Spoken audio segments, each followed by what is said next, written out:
Di bawah cahaya temaram di antara pohon-pohon yang sangat rindang penuh dengan bunga-bunga indah ya, mengingatkan sebuah suasana surgawi. Ternyata di atas siapa sangka ada seorang pertapa Buddha Gautama terbesar di dunia dan tinggalan kerajaan-kerajaan kuno ya. Saat ini kita coba menelusuri bersama-sama sebuah tangga ya, sebagai tahapan kehidupan setahap demi setahap yang kita lalui untuk menuju area Buddha terbesar ya, dimana kemudian sejarah peradaban Hindu Buddha masuk di Nusantara sejak abad pertama Masehi ya, yang kemudian waktu itu ada seorang pendeta Buddha yang menikah dengan putri Funan, kemudian melahirkan para raja Funan yang penganut agama Hindu dan Buddha. Diduga agama Buddha yang pertama kali masuk ke Nusantara. Misalnya ditemukan arca Buddha berlanggam Amarawati atau Gandhara ya, seperti di Sulawesi maupun di Jember. Ini sebagai bukti bahwasanya agama Buddha terlebih dahulu masuk ke Nusantara. Namun prasasti tertua seperti prasasti Kutai Kartanegara dan prasasti yang ada di Jawa Barat Tarumah Negara, ternyata prasasti-prasasti ini bernafaskan agama Hindu. Jadi ini sesuatu fenomena yang sangat menarik di Nusantara. Bagaimana kemudian jika ditanya agama Buddha atau agama Hindu dahulu masuk ke Nusantara, maka jawabannya adalah agama Buddha terlebih dahulu dengan bukti adanya arca perunggu berlanggam Amarawati. Namun tidak bisa dipungkiri kerajaan pertama yang muncul di Nusantara, yaitu kerajaan yang bercorak agama Hindu dan Buddha, ternyata Kutai dan Tarumah yang bernafaskan agama Hindu. Ini sesuatu yang sangat luar biasa dan sangat menarik. Termasuk kemudian di Jawa Timur gitu ya, selain kemudian ditemukan arca Buddha perunggu yang berlanggam Amarawati atau Gandhara, yang merupakan perpaduan dari konsep timur dan konsep barat, karena memang Alexander the Great itu memasuki wilayah lembah sungai Hindukus yang bertempur dengan pasukan gajah yang dipimpin oleh Chandragupta dan kemudian melahirkan putra yang menjadi penerusnya Bimbisara dan kemudian melahirkan putra yang bernama Asoka Wardhana. Sejak kemudian 200 sebelum Masehi inilah perkembangan agama Buddha di bawah Raja Asoka ini kemudian menyebar ke seluruh dunia, ke Nepal, ke Tibet, ke Asia Tenggara, sampai kemudian ke Tiongkok dan Jepang serta Korea. Nah ini. Jadi cerita agama Buddha yaitu seorang pangeran ya, yang bernama Pangeran Siddhartha Gautama, yang tidak pernah keluar dari istana, bergelimang dengan harta, ya, para wanita dan kekayaan serta kesenangan lainnya. Tapi setelah baru saja menikah, tidak sengaja melihat dan menengok di atas jendela dari sebuah istananya dan melihat di jalanan orang-orang miskin, orang-orang papa, orang-orang tua, orang-orang cacat ini banyak berlalu lalang di jalanan kota-kota di negerinya Asoka ya. Nah ini di negerinya Pangeran Siddhartha Gautama. Nah ini. Jadi suasana kemudian alam yang sangat indah di sini ini mencerminkan sebuah kebesaran akan sebuah hati Sang Buddha, termasuk kemudian keindahan akan penglihatan Sang Buddha ini terbebas dari segala bentuk belenggu nafsu duniawi, termasuk pertikaian di antara manusia ya. Sehingga kemudian waktu itu Chandragupta yang pernah bertempur dengan Asoka, yang pernah bertempur dengan Alexander the Great melawan pasukan Yunani gitu yang merupakan penunggang kuda, ternyata amukan gajah India ini bisa menghambat laju pasukan Yunani. Sehingga kemudian salah satu harta rampasan dari Chandragupta adalah Helena yang kemudian dinikahkan dengan putranya yaitu Bimbisara ya. Darinya kemudian istri yang lain memang Bimbisara ini ternyata dari putri-putri lokal. Ini kemudian Asoka Wardhana mulai tercatat dalam sejarah ya. Nah ini. Sekali lagi kemudian di kerajaan Chandragupta yang kemudian puncak dari perkembangan agama Buddha yang ada di India ini, Chandragupta di akhir dan di usia tuanya itu berhasil melemparkan pedang saktinya dan bergabung dengan para pertapa atau para pendeta Buddha untuk kemudian mengakhiri segala nafsu duniawi. Saat ini di depan kita ya yang dijaga 2 ekor gajah yang tadi mengingatkan pada amukan gajah terhadap pasukan-pasukan Yunani yang kemudian menghambat laju pasukan Yunani ke timur.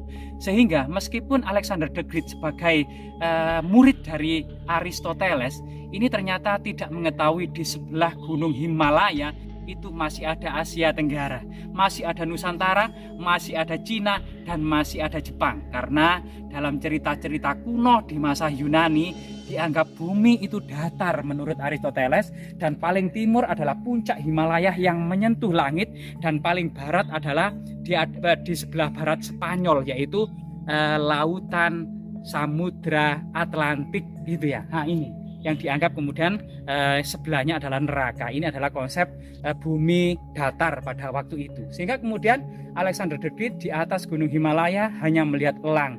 Bagaimana kemudian elang ini menaruh telurnya. Belum tahu kalau di sebelahnya itu ada Cina, ada Jepang, Korea, dan Nusantara.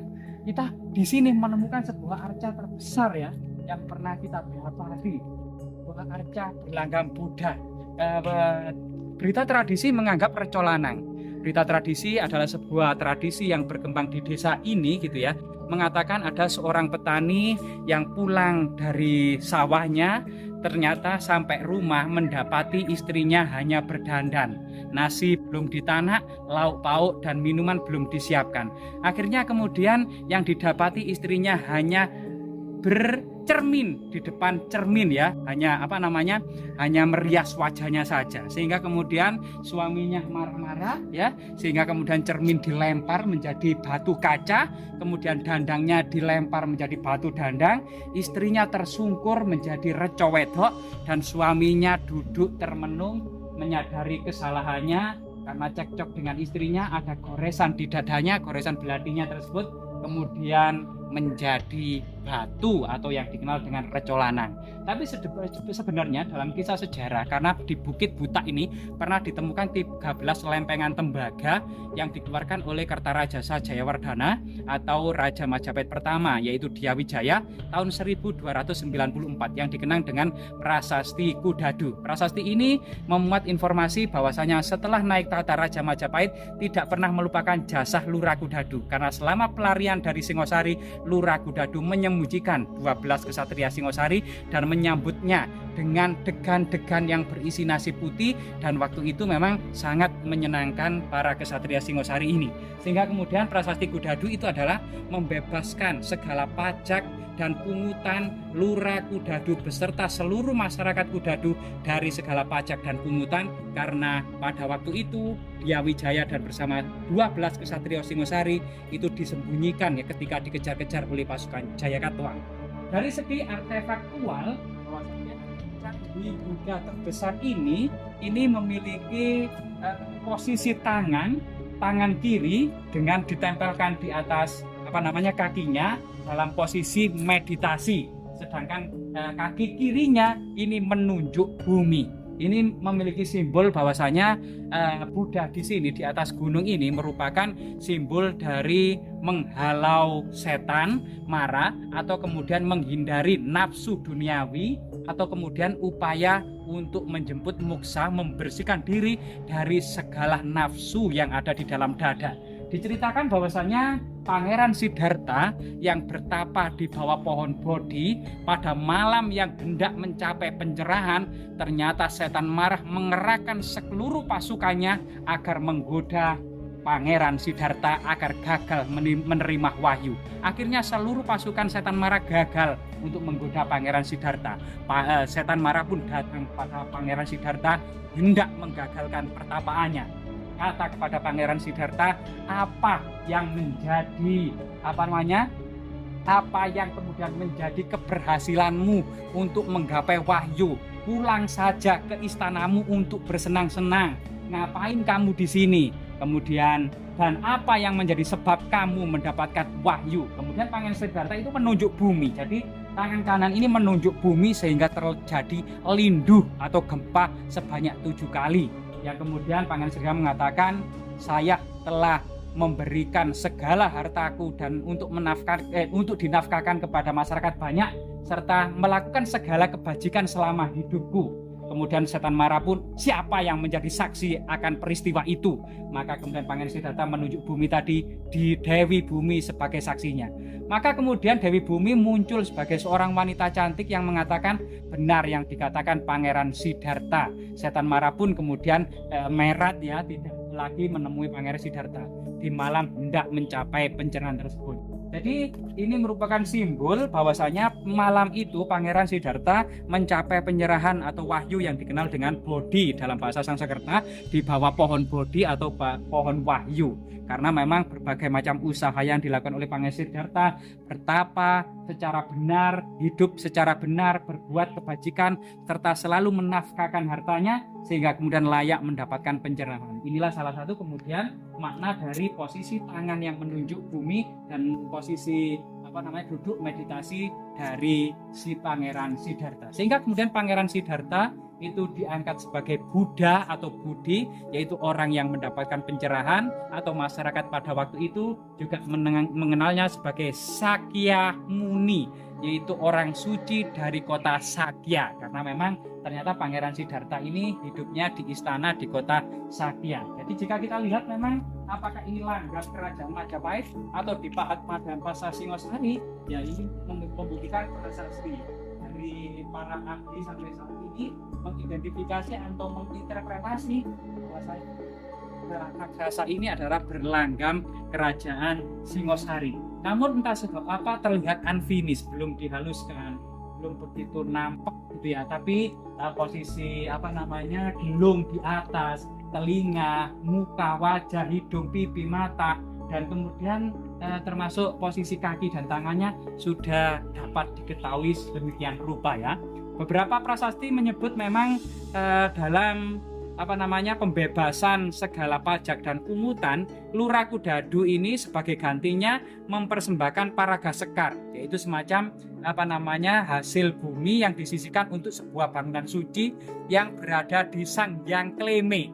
Jadi Sanghyang Kleme diduga merupakan nama dari bukit ini ya, karena di bawah sana ini masih kita dapati nama dusun Kemloko, kemungkinan berasal dari kata Sanghyang Kleme kemudian menjadi Kemloko karena seiring dengan perkembangan waktu gitu ya. Namun Kemloko sendiri sebenarnya juga nama dari tumbuhan yang buahnya itu merendul-merendul dan rasanya kecut, itu juga Kemloko. Jadi sampai saat ini memang namun tidak bisa dipungkiri keberadaan arca Buddha, termasuk Reco Lanang, Batu Koco, Batu Danggang, sebagian Ganesha, Avalokiteswara, termasuk Reco Wedok. Ini diduga area di sini merupakan area pertapaan gitu ya, area sebuah kompleks para resi, para pertapa yang sangat luas dengan pemandangan dan hawa yang sangat sejuk dan oksigen murni. Jadi luar biasa sekali jika kita keliling di ini ya. Pada masa penemuan pertama itu memang foto-foto kolonial Belanda itu arca Buddha ini rebah. Jadi punggungnya ini juga rebah ke arah sini ya. Rebah ke arah sini itu ada seorang noni Belanda yang berfoto di sebelah kanannya tersebut, dan kemudian pada masa Belanda pula ini kemudian diberdirikan gitu ya, diberdirikan. Sehingga kemudian saat ini duduk sedia kala. Namun kita dapati bagian belakang ini memang terlihat seperti unfinished ya, belum begitu belum begitu dihaluskan, jadi masih terlihat kasar batuannya. Kemungkinan juga makna dari Buddha unfinished ini bisa jadi memang memiliki makna kesederhanaan dari segala Buddha, dari segala kesederhanaan dari sang Buddha untuk kemudian menghindari segala nafsu yang bersifat duniawi gitu ya. Jadi kemungkinan memang banyak interpretasi yang berkembang tentang eksistensi dari arca Buddha raksasa ini, dan terbesar, bayangkan mungkin lebih besar dari gedung-gedung yang ada di sekitar desa ini. Semoga bermanfaat.